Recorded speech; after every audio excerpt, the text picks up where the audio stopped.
Uy, naisip nyo ba, bakit sa lahat-lahat ng oras sa kasaysayan, may isang specific moment lang na pinili para dumating si Jesus?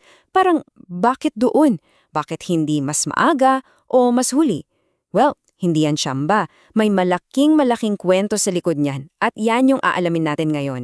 Tara, silipin natin ang misteryo ng perpektong panahon.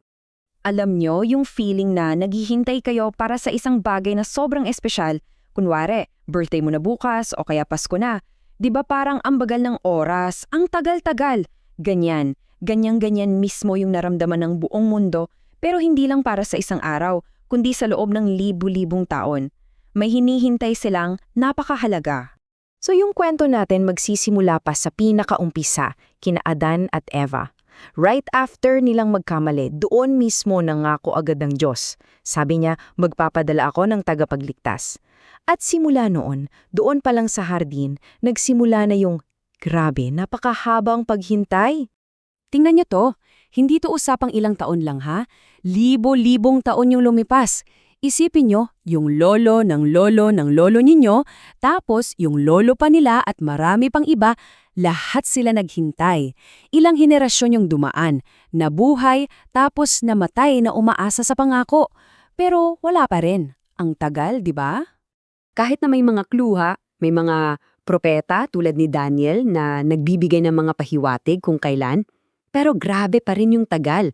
Sobrang tagal na marami na yung parang, teka, totoo pa ba to? Baka naman hindi na talaga darating. Yung pag-asa nila unti-unti nang nawawala. Pero, heto na yung twist. Dito na yung aha moment.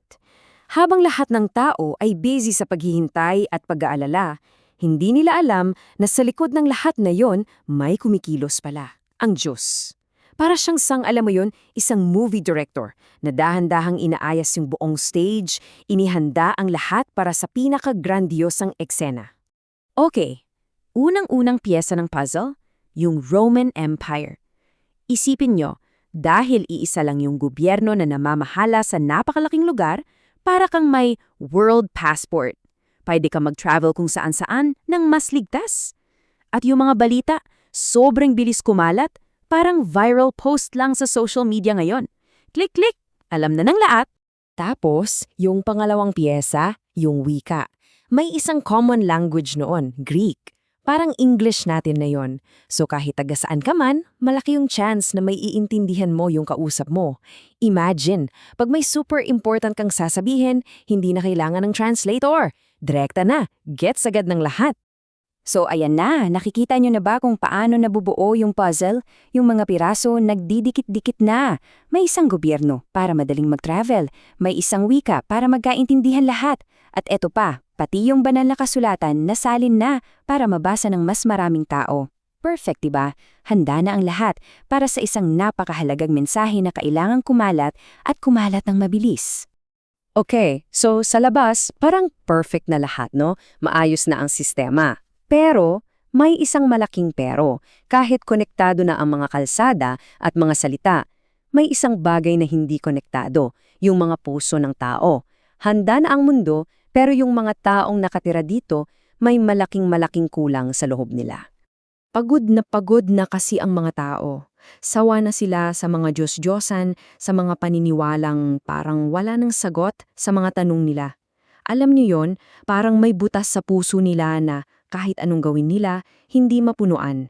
Naghahanap sila ng isang bagay na totoo, yung tunay na pag-asa. Dito, kitang-kita natin yung laki ng agwat. Sa isang side, yan yung gusto ng Diyos para sa atin.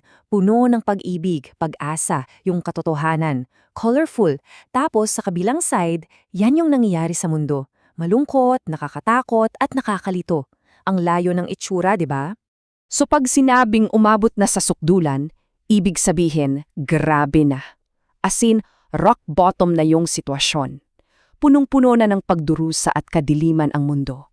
Para ka nasa isang napakalalim na hukay na kahit anong pilit mong umakyat, hindi mo kaya ng mag-isa. Kailangan na ng tulong. Kailangan na ng rescue. At dito na papasok yung pinaka-exciting na part.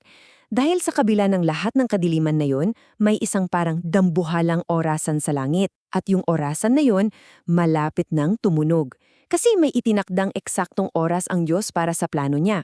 At sa wakas, dumating na yung sandaling yon. Gaya nga ng sabi sa Galatia Kabanata 4, talata 4, nang dumating ang kaganapan ng panahon, ibig sabihin, yung perfect timing, isinugo ng Diyos ang kanyang anak. Boom! Ito na yon. Ito na yung pinakaihintay sa loob ng libu-libong taon. Isa lang, isang perpektong sandali. Hindi isang araw, hindi isang taon, kundi isang eksaktong sandali kung saan nagtagpo ang lahat. Yung mundong handa na, at yung mga taong desperado na para sa tulong. Hindi pwedeng mas maaga kasi hindi pa handa ang stage. Hindi rin pwedeng mas huli. Sakto, tamang-tama lang. So ngayon, medyo gets na natin kung kailan siya dumating, di ba? Yung perfect timing. Ang tanong naman ngayon, bakit siya dumating? Ano ba talaga ang misyon niya? Ano yung purpose ng buong grand plan na to? Basically, isa itong dambuhalang rescue mission. 3 yung pangunahing layunin niya. Una, para ipakita sa atin kung sino talaga ang Diyos, na siya ay mapagmahal. Pangalawa, para iligtas tayo sa lahat ng kalungkutan at gulo na dulot ng kasalanan. At pangatlo, para ibalik yung magandang imahe ng Diyos sa atin. Ang ganda ng pagkakasabi, di ba? Dumating siya para itabo yung kadiliman, para maging ilaw, at para iangat tayo mula sa alabok, mula sa pinakamababa nating kalagayan at bigyan tayo ng panibagong simula. Isang malinis na pahina. Kaya sa huli, yung pagdating niya sa perpektong panahon, hindi lang yan basta isang magandang kwento sa history book. Ito na siguro ang pinaka-epic na rescue plan na nakita sa buong mundo, isang plano na sumisigaw ng 2 bagay. Walang hanggang pag-ibig at perpektong karunungan. So, ano kaya ang tinuturo sa atin ng kwentong ito ng perpektong tiempo, no? Tungkol sa pag-asa at sa pagkakaroon ng plano. Alam mo, sa susunod na parang ang tagal-tagal ng hinihintay mo sa buhay, yung pakiramdam mo na parang wala nang nangyayari, alalahanin mo to. Baka naman, katulad lang ng pagdating ng tagapagligtas, may naghahanda lang ng isang perpektong entablado para sa'yo dahil may perpektong plano at may perpektong panahon para sa lahat ng bagay.